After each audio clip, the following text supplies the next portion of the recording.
The crystal towers of Salith Prime touched the sky like fingers reaching for the stars. Floating palaces drifted between them, held up by technology so old that even the Salithari had forgotten how it worked. It was the most beautiful planet in the known galaxy, and it knew it. Everything about the place was designed to make visitors feel small. Sergeant Cale Moran felt small enough already. He stood at the back of the human delegation as their shuttle descended through the golden clouds. Ambassador Lena Ortiz sat at the front, reviewing her notes, calm and sharp as always. The rest of the team were diplomats, translators, and aides. Cale was the only soldier. He wore a plain gray dress uniform with no medals on his chest. His boots were clean, but old. He had a limp in his left leg that he tried to hide, and tired eyes that he did not try to hide at all. The shuttle landed on a platform made of something that looked like glass, but rang like a bell when they stepped on it. Salithari guards stood on either side, tall and proud. They were impressive creatures, 8 feet tall, with skin that shifted colors like oil on water. 4 arms, each one thick with muscle. Their armor was white and gold, and they carried weapons that hummed with quiet energy.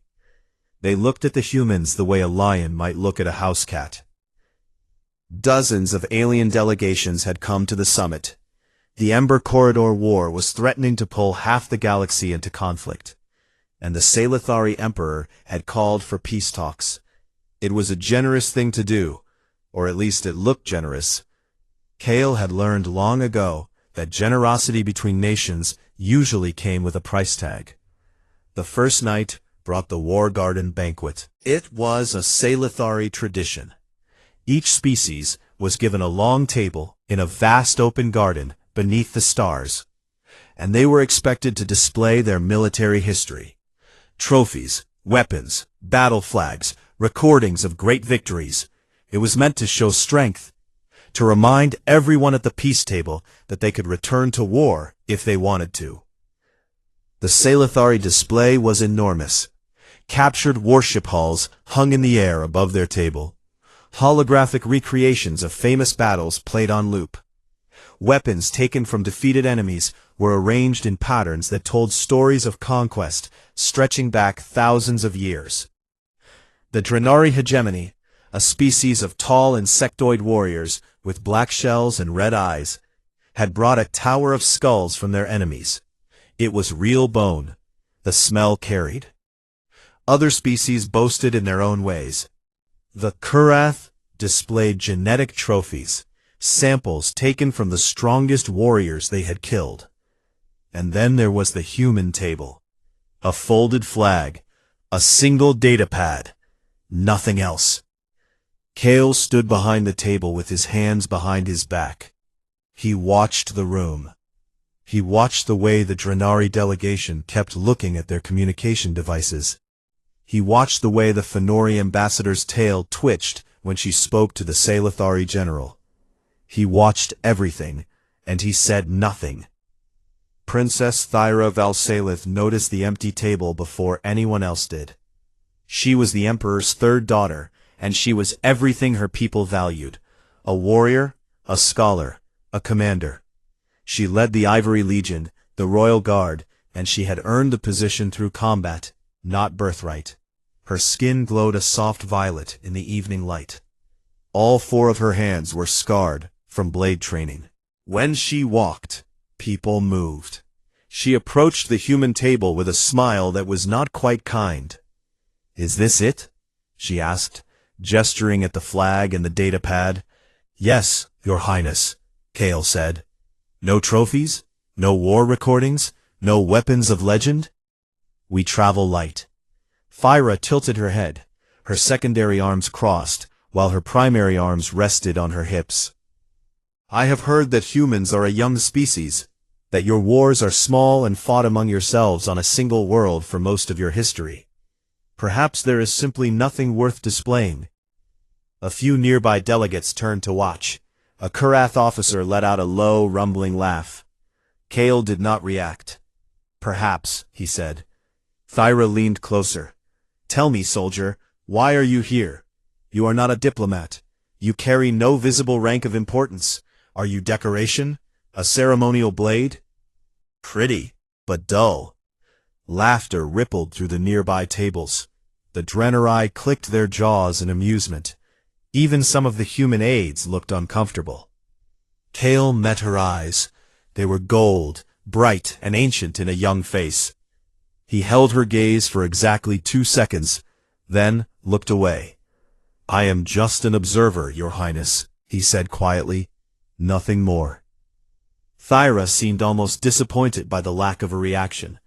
She turned and walked back to her own display, her Ivory Legion soldiers falling in behind her like a white and gold wall. Ambassador Ortiz appeared at Kale's side a moment later. She watched Thyra leave, then looked at Kale. There was a small, strange smile on her face. You could have said something, she said. No point, Kale replied. She called you dull. I have been called worse by better.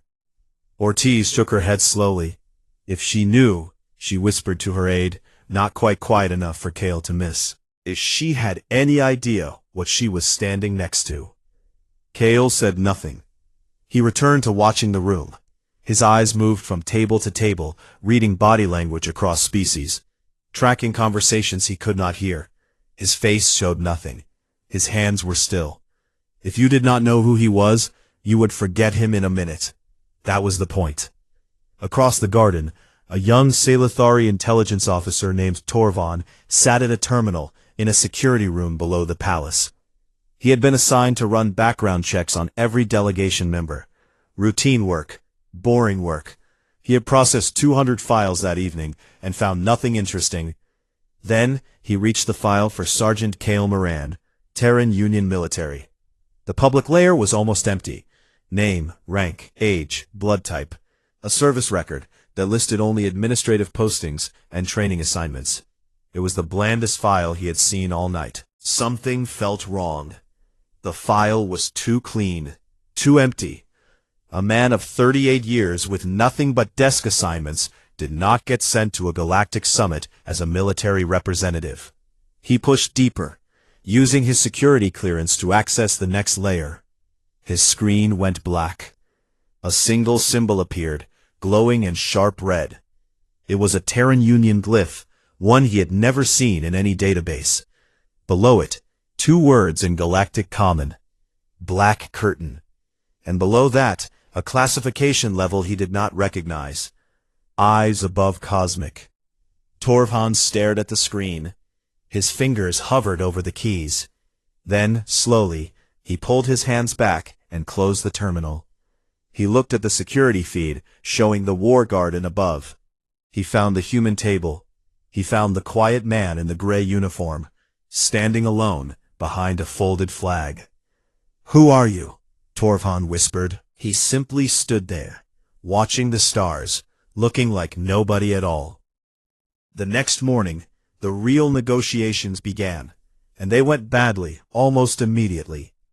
The Drenari hegemony wanted control of 3 key transit lanes through the Ember corridor. The Salithari refused. The Fenori wanted reparations for colony raids. The Kurath wanted everyone to stop talking and settle it through combat. By midday, 3 delegations had threatened to leave, and 2 had actually stood up from the table before being talked back down. Kale sat in the back of the human section and watched all of it. He did not speak during the sessions. He did not need to. His job was not to negotiate. His job was to see what nobody else was seeing. And right now, he was seeing something that bothered him deeply. The Drenari were not angry. They should have been. Their demands were being rejected, their proposals ignored, and their honor questioned in front of the entire galactic community. Any proud warrior species would be furious. But the Drenari delegation was calm. Too calm. Their lead negotiator spoke firmly, but his body language was loose, relaxed, like a man who already knew the outcome of the game.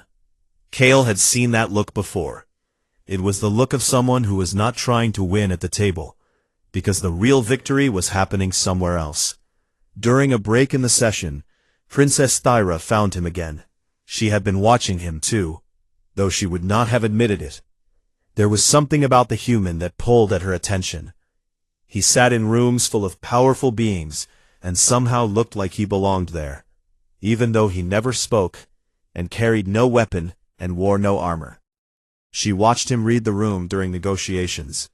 His eyes moved in patterns she recognized from her own military training. He was tracking sightlines, exits, and threat levels. But he was also doing something she did not expect. He was reading faces. Expressions that should have meant nothing to a species as young as humanity. Yet his eyes moved with understanding. It irritated her. "Human," she said, standing over him during the afternoon break.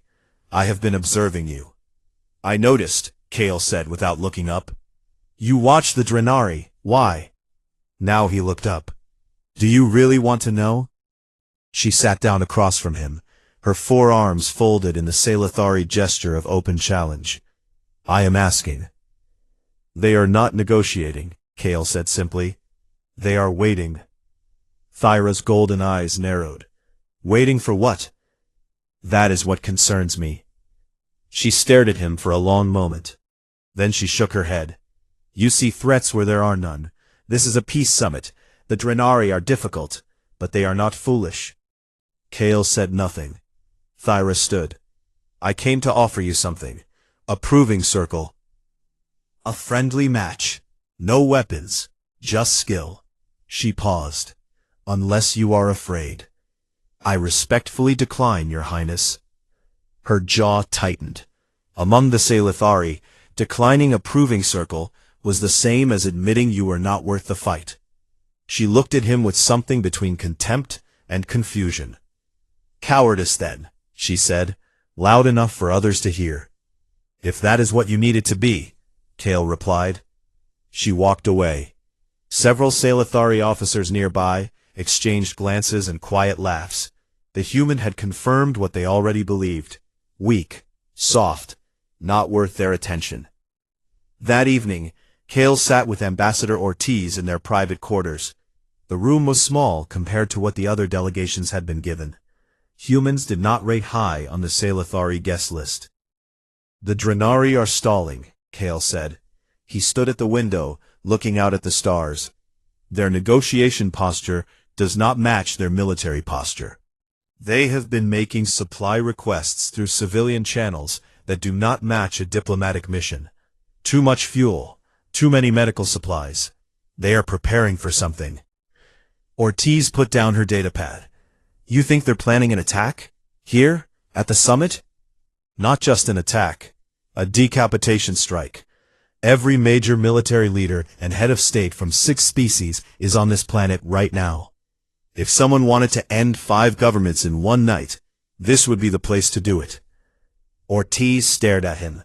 In 20 years of diplomacy, she had learned to trust Kale Moran's instincts more than any intelligence report. She had read his real file. Not the empty one the galaxy saw, but the one buried so deep that only 7 people in the Terran Union had access to it. The file told a story that did not seem possible for one man. The Vreka insurrection, a brutal guerrilla war on a jungle moon that had lasted 4 years. Every military strategist had said it was unwinnable. Kale, then a young lieutenant, had been sent as part of a routine rotation. Within 3 months, he had mapped the entire insurgent supply network by tracking patterns in civilian trade data that no one else had thought to examine. He collapsed the network in 11 days. The war ended 2 weeks later. Not with a battle, but with a surrender, because the insurgents simply had nothing left to fight with. The siege of Talara Gate, a space station with 40,000 civilians held hostage by separatists demanding political recognition. Military planners had projected 12,000 casualties in any rescue attempt. Kale had talked his way on board with a fake maintenance crew, spent 6 hours learning the separatist commander's personal history from captured communications, and then sat down across from him and talked for 9 hours straight. The commander surrendered at dawn. 3 casualties, all hostile, from a single brief firefight when a junior separatist panicked. After that, the missions stopped having public names. They had code names and classification levels and black ink where the details should be. 6 conflicts that the galaxy knew about had ended suddenly and inexplicably. Some people called it luck. Some called it coincidence. A very small number of people knew the truth. And now Kale was watching the Drenari, and his hands were telling him what his mind already knew. He could feel it in the way the air in the negotiation room had changed. Something was coming. Meanwhile, in the security levels below the palace, the young intelligence officer Torvon had not been able to stop thinking about the locked file. Black curtain, eyes above cosmic. He had never seen a classification that high from any species, let alone the humans. A Terran information broker who worked the gray markets on the station ring above the planet. Torvhan met him in a small bar that smelled like engine coolant.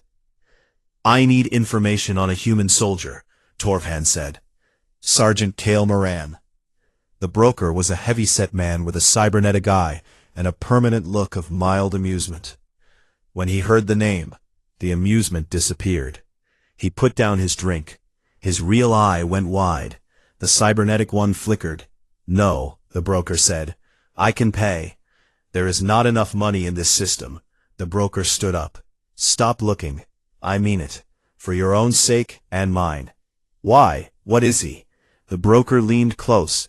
His voice was barely a whisper. "I do not know what he is.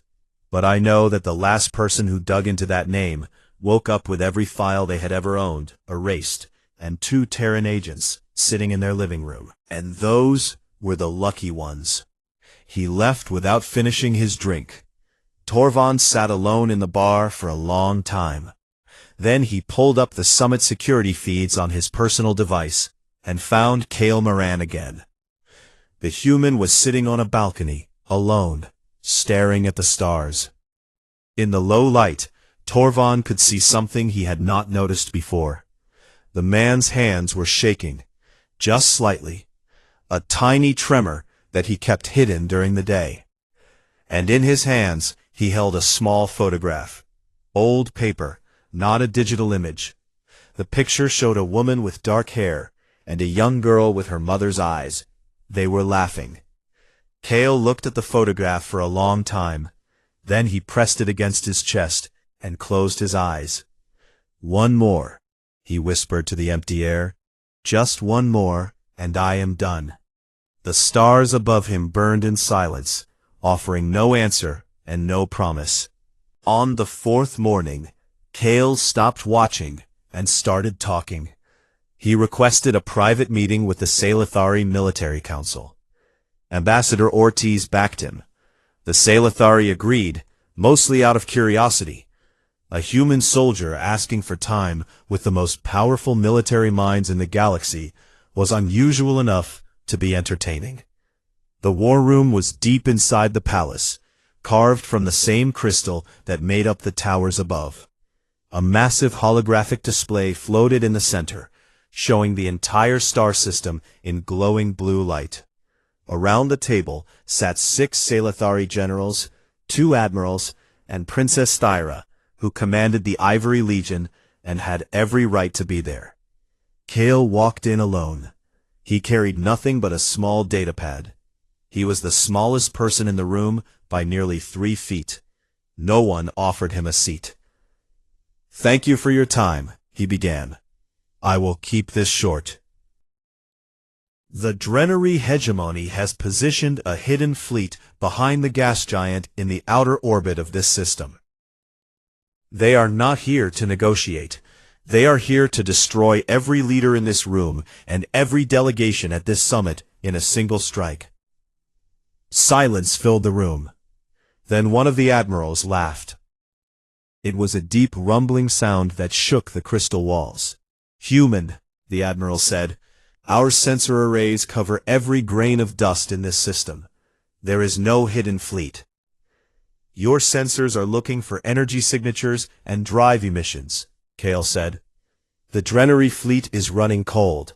Engines off. Systems dark. They have been drifting in the gas giant's magnetic shadow for at least 3 days, using the planet's own radiation to mask their presence. Your sensors are not wrong. They are looking in the wrong way. The admirals exchanged glances. One of them pulled up the sensor data on the holographic display and began running the calculations Kale was describing. Another frowned deeply. Thyra leaned forward. And you know this how? Human intelligence networks do not extend into Drenari military operations. They do not need to, Kale said. I have been watching the Drenari delegation for 4 days. Their lead negotiator has been receiving encrypted bursts on a frequency that does not match standard diplomatic channels. Their supply requests through the Summit Logistics Office include medical provisions for radiation exposure, which makes no sense for a diplomatic team, but makes perfect sense for a fleet crew that has been sitting inside a gas giant's radiation belt. And their junior officers have been rotating in shifts that match a military watch schedule, not a diplomatic one. The room was quiet now. No one was laughing. The admiral who had been running calculations looked up from the display. His face had changed. He is right, the admiral said slowly. If we adjust the sensor sweep to filter for cold metal signatures inside the magnetic distortion zone, there are anomalies, large ones. The holographic display shifted. Behind the massive swirling form of the gas giant, faint outlines appeared. Dozens of them, warships, an entire attack fleet, dark and silent, waiting like a blade hidden behind a hand. The room erupted. Generals shouted orders. Admirals reached for communication devices. The air filled with the sharp electric tension of a military that had just realized it was already under attack. Thyra stared at the display, then at Kale. Her golden eyes burned with something complicated. Anger, yes, but not at him. At herself, for not seeing it. And beneath that, something she had not expected to feel toward a human. Respect. You knew, she said. You knew days ago. I suspected days ago, Kale corrected. I confirmed it this morning. And you said nothing until now? I needed to be sure. Accusing a galactic power of a sneak attack without proof tends to start wars rather than prevent them. Thyra opened her mouth to respond, but the room was already moving around them.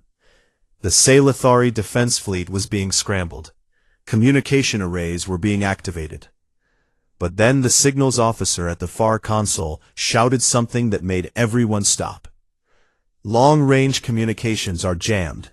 System-wide. We cannot reach our fleet in the outer stations. The Drennery had planned well. The jamming had started minutes ago, just as the fleet would be powering up for its attack run. The summit was cut off. The Salithari defense fleet would take time to organize without coordination. Time they might not have. Thyra moved immediately. She was a warrior, and this was what she understood. She began issuing orders to the Ivory Legion.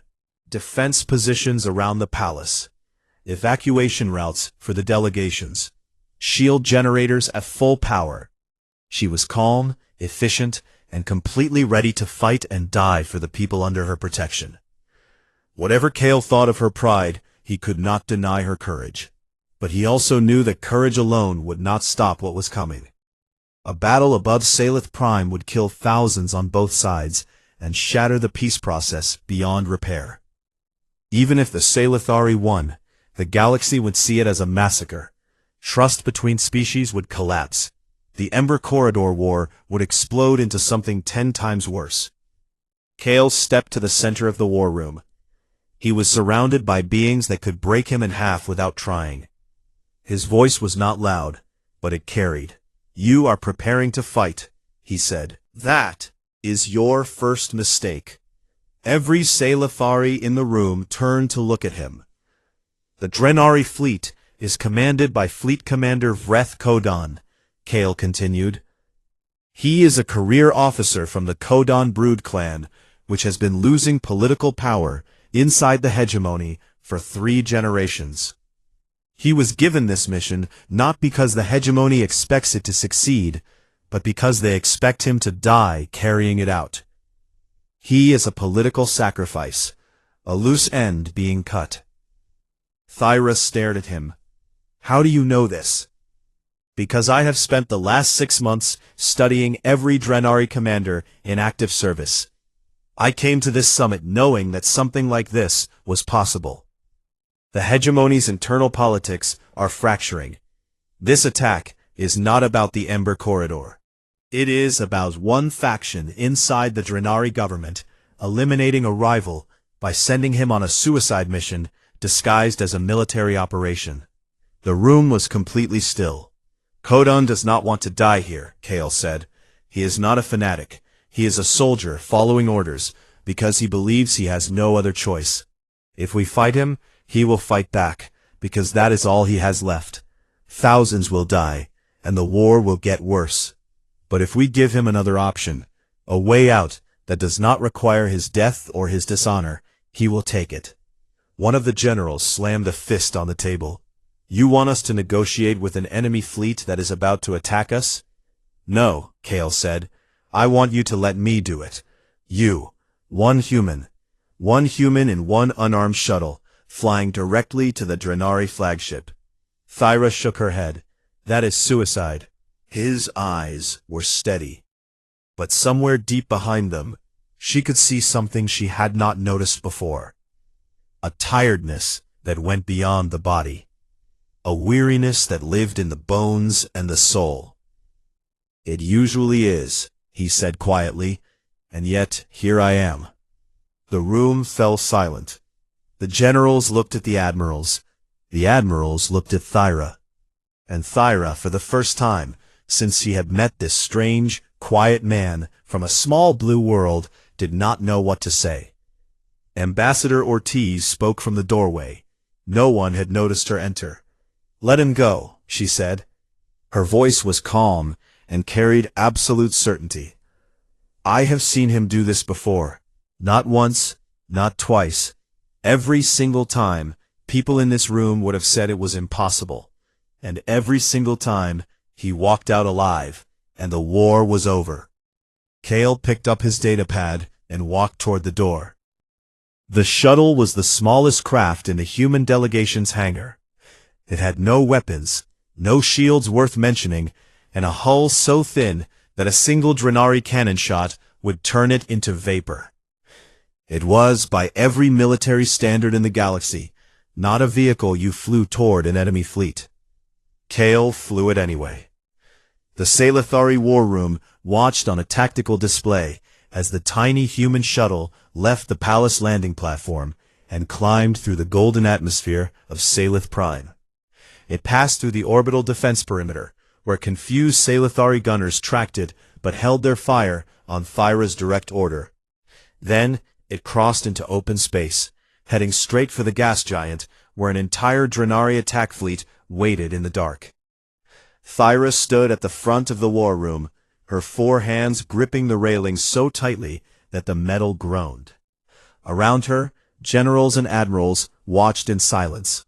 The Ivory Legion stood ready at every entrance. The palace shields were at full power. Everything that could be done had been done. Everything except the impossible thing that one human was attempting to do alone. The shuttle crossed the halfway point. On the tactical display, it was a tiny blue dot, moving toward a cluster of red signatures that were now clearly visible.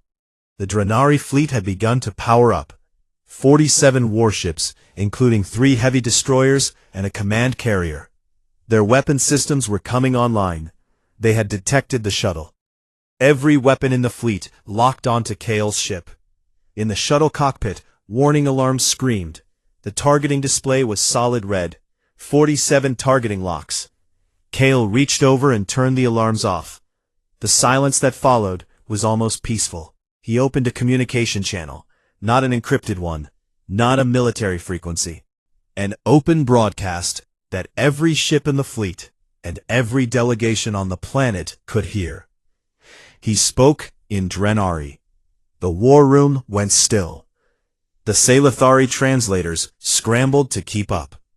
Thyra leaned forward, her golden eyes wide. The human was speaking the Drenari language not just accurately, but fluently, with the correct dialect of the military caste, using the formal structures reserved for addressing a superior officer. It was a form of respect that most non-Drenari did not even know existed.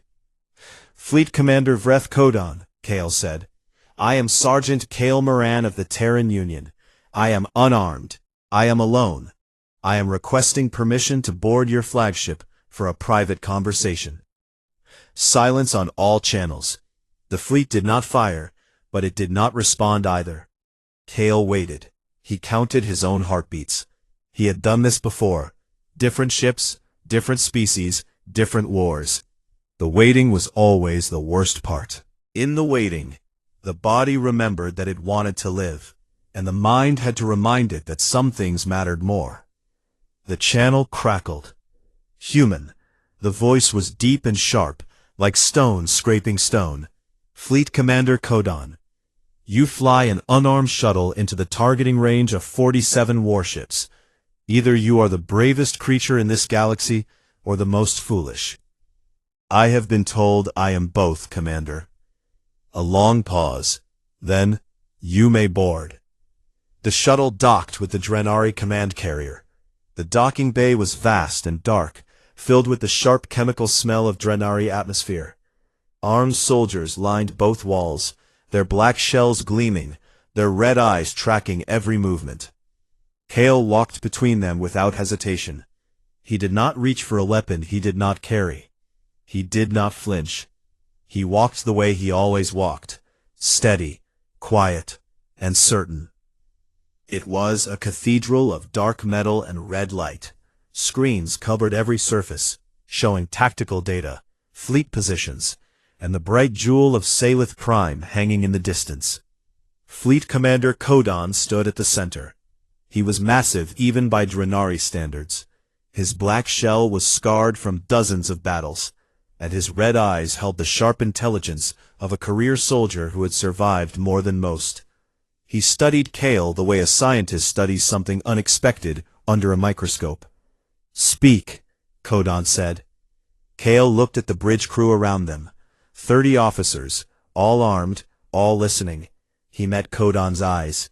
"You were not sent here to win," Kale said. "You were sent here to die." The bridge went dead silent. Several officers turned sharply. Kodan's mandibles clicked once, the Drenari equivalent of a warning. "Careful, human." "The hegemon is dying," Kale continued.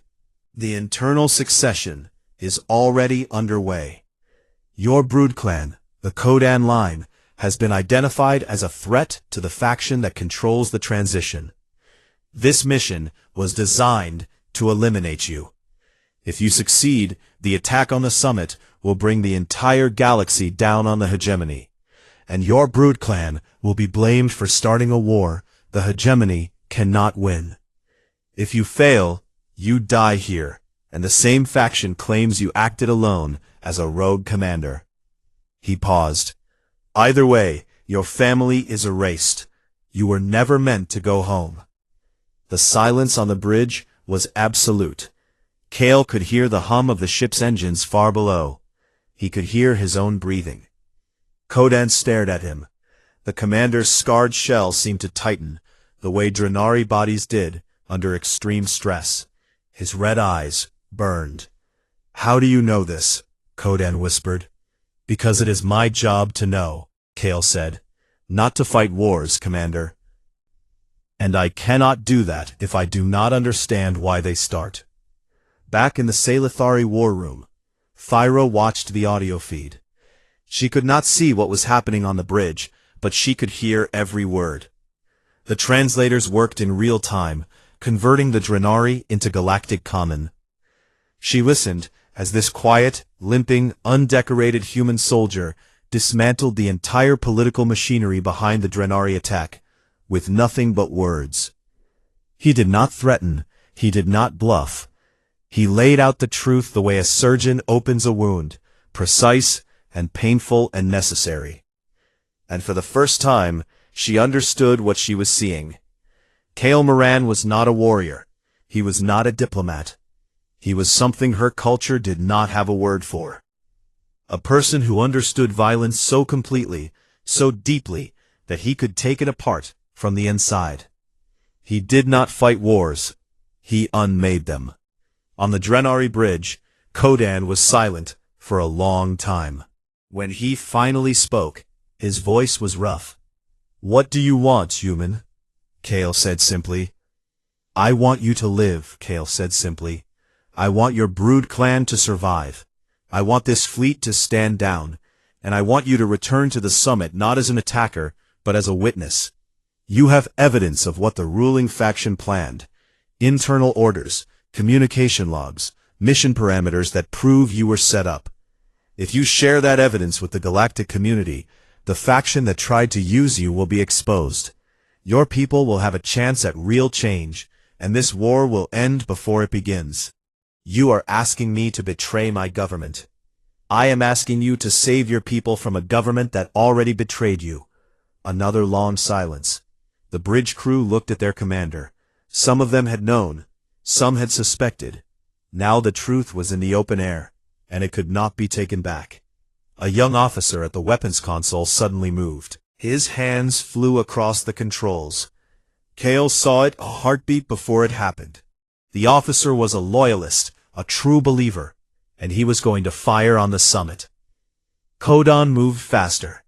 The commander's massive arms swept the officer away from the console, with enough force to crack his shell. The young Drenari hit the far wall and did not get up. Kodan stood over the weapons console, breathing hard, his red eyes scanning the bridge for anyone else who might try something. No one moved. Kodan looked at Kale. The human had not moved either, had not flinched, had simply stood there, watching, as if he had known exactly what would happen. "You knew he would try," Kodan said. "I guessed. You were not afraid." Kale said nothing for a moment. Then, very quietly, "I am always afraid, Commander. I have simply learned that fear is not a good enough reason to stop." The fleet powered down. 47 warships, dark and silent once more, but this time in surrender. Kodan opened a channel to the summit and declared a ceasefire in a voice that shook with something between relief and grief. Kale's shuttle flew back through the quiet dark of space. Below, Salith Prime glowed like a jewel. The palace shields lowered. The Ivory Legion stood down. In the landing bay, Thyra waited. She stood alone, without her guards, without her armor of pride and certainty.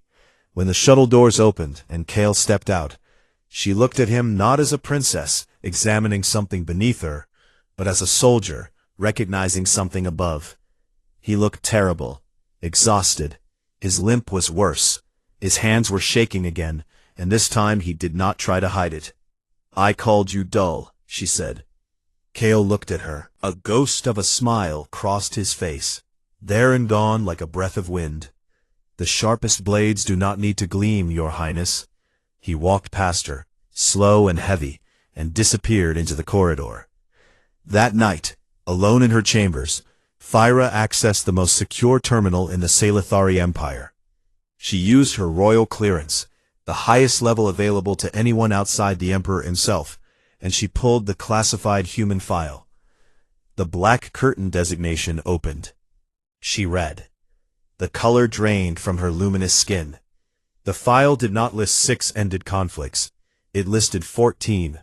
14 wars spread across 30 years and a dozen species.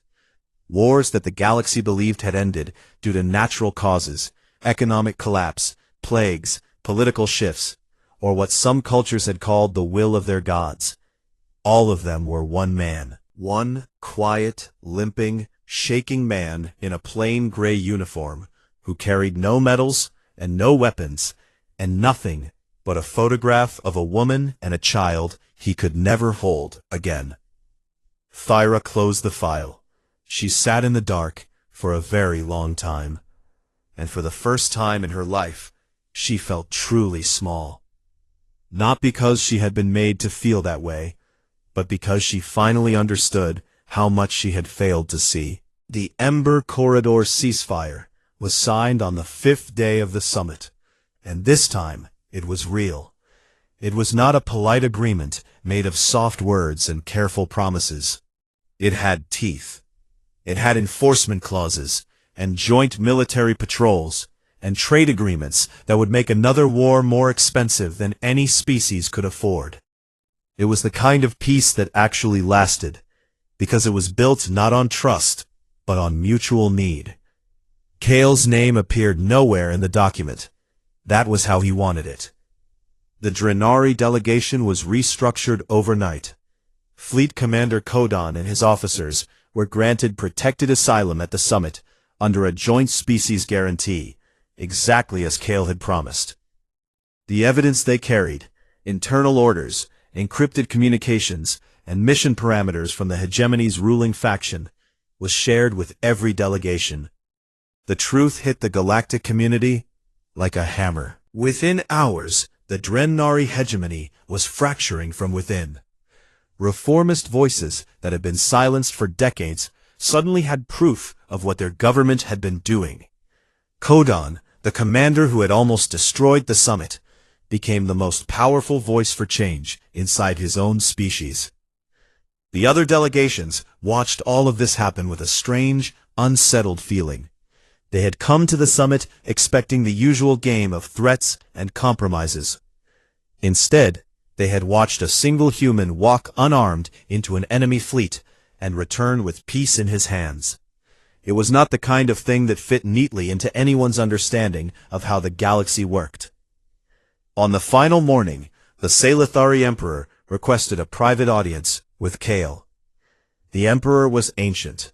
His skin had faded to a deep silver, and his forearms moved slowly, but his eyes were sharp and bright as stars. He sat on a throne carved from a single crystal that was older than most civilizations in the galaxy.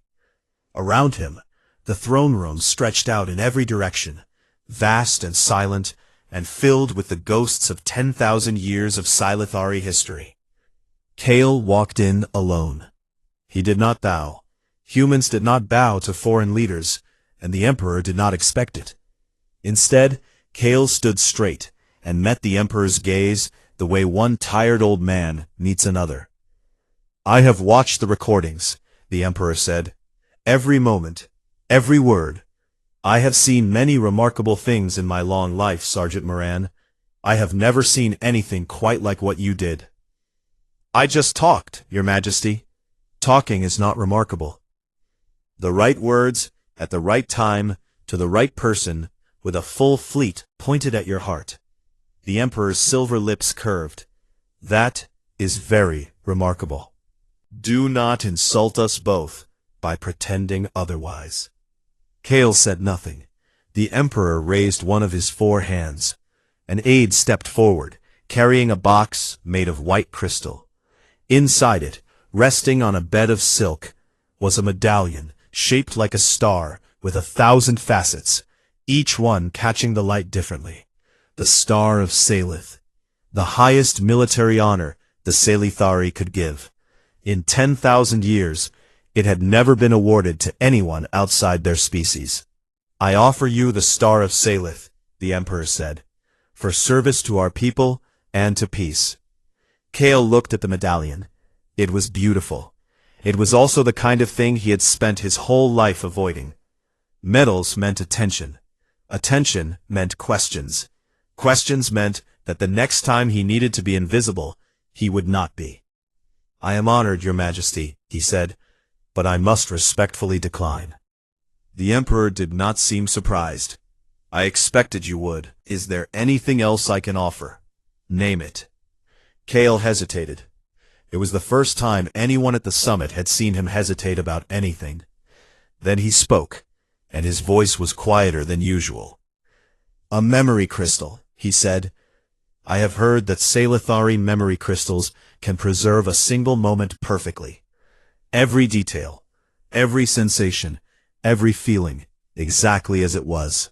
The Emperor tilted his head.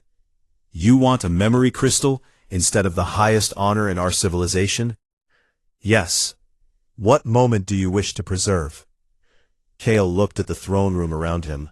The crystal walls, the ancient carvings, the light falling through windows that had watched empires rise and fall. He looked at the Emperor, old and wise and tired, in the same way that Kale was tired.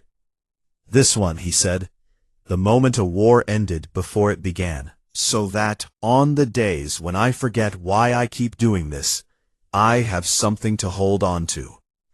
The Emperor was silent for a long time. Then he nodded once, slowly, and the aide brought a different box. Inside was a small crystal no bigger than a coin, clear as water, warm to the touch. It began to glow the moment Kale's fingers closed around it. It is already recording, the Emperor said. This moment is yours forever. Kale held the crystal gently, the way a man holds something precious. And for just a second, the tiredness in his eyes was replaced by something that might have been peace. That afternoon, Thyra found him in the war garden. It was the same place she had mocked him on the first night. The same table, the same folded flag, the same empty space where other species had displayed their trophies. The banquet decorations were being taken down. The crystal flowers were being packed away. The summit was ending, and the garden was returning to silence. Kale stood alone, looking at the space where the Drenari skull tower had been. Thyra approached slowly. She was not wearing her armor. No Ivory Legion guards followed her.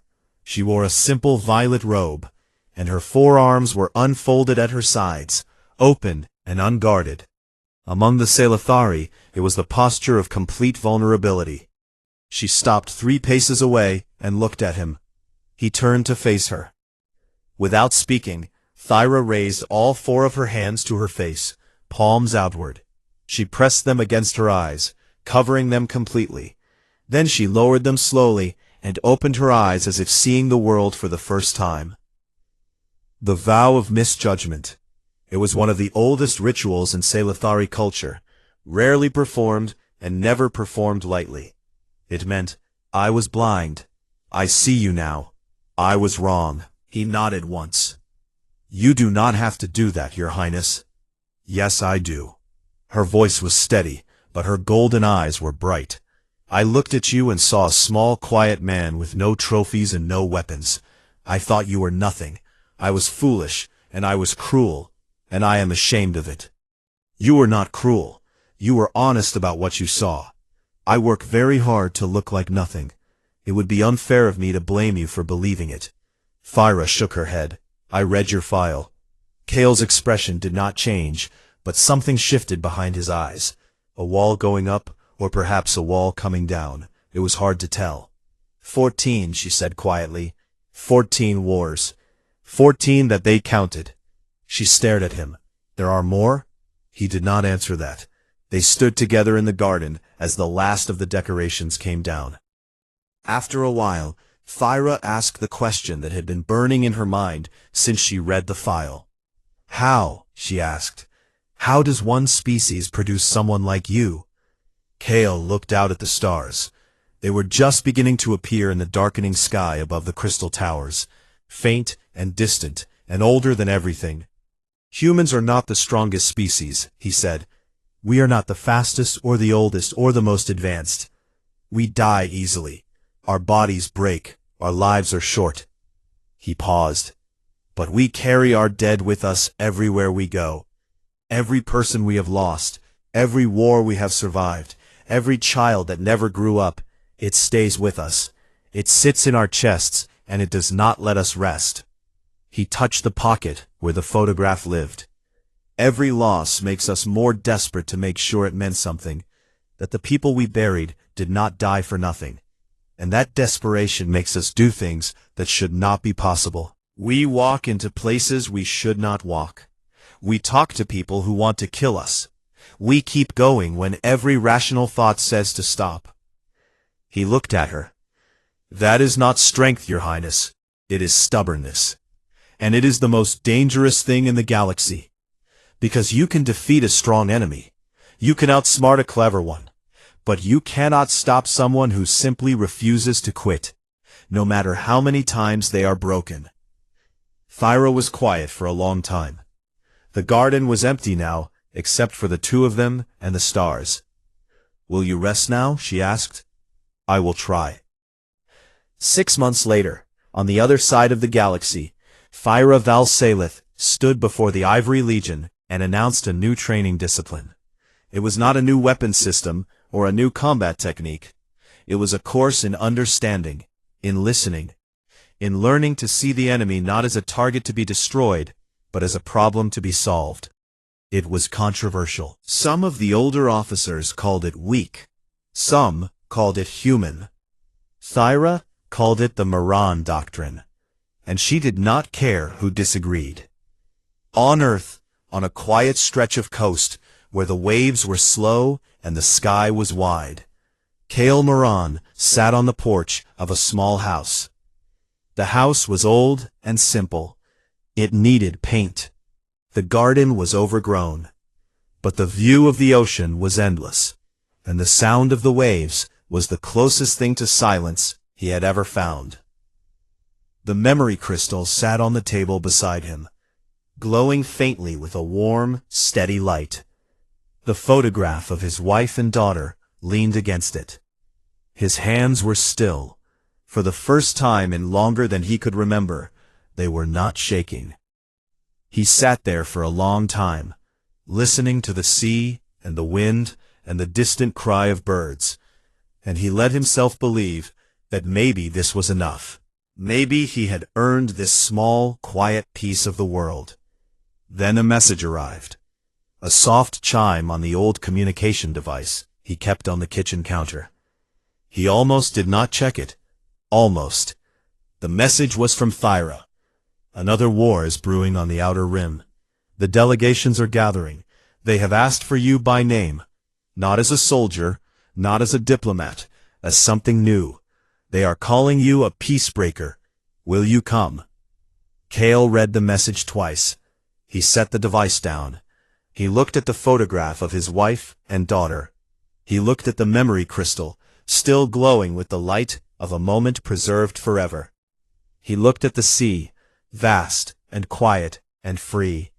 Then he looked at the stars, just beginning to appear in the evening sky, and he thought about all the wars still burning out there in the dark, all the soldiers like Kodan, sent to die for someone else's ambition, all the families like his own, broken by violence they did not choose. He stood up slowly. His bones ached. His leg was stiff. His heart was heavy with the weight of every war he had ever carried. But his hands were steady. He picked up the photograph, folded it carefully, and put it in his pocket. He picked up the memory crystal and held it in his palm, feeling its warmth one last time before slipping it into his coat. Then Kale Moran, the man who ended wars, walked out of his small house by the sea, and moved once more toward the fire. Not because he was not afraid, not because he did not want to rest, but because somewhere out there, people were going to die, and he knew how to stop it, and that knowledge was a weight that no ocean view and no quiet evening could ever take away. Because that was what humans did. They carried the weight. Not because they were not afraid, but because someone had to, and no one else would. And Kale Moran had never once in his life been able to look away from someone who needed help. Not once, not ever.